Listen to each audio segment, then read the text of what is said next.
Welcome to Altaf travelogue जी। जनवरी 2020 में मेरे पास couch surfing के थ्रू मेरी गेस्ट आई अमेरिका से कैनेडी, जो कि बहुत अच्छी माउंटेन क्लाइंबर और साथ में बाइक राइडर है। तो उनके साथ हमने लाहौर और उसके बाद इस्लामाबाद भी एक्सप्लोर किया।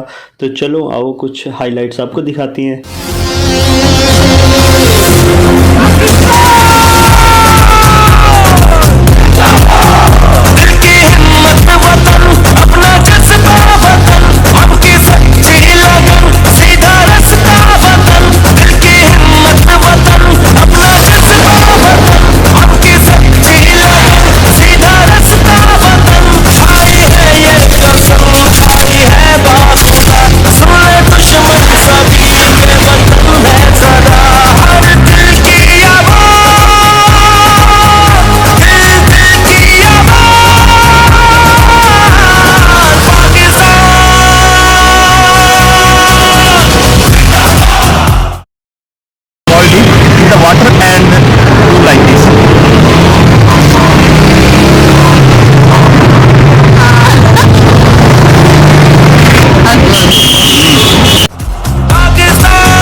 Hello, Candy. How are you?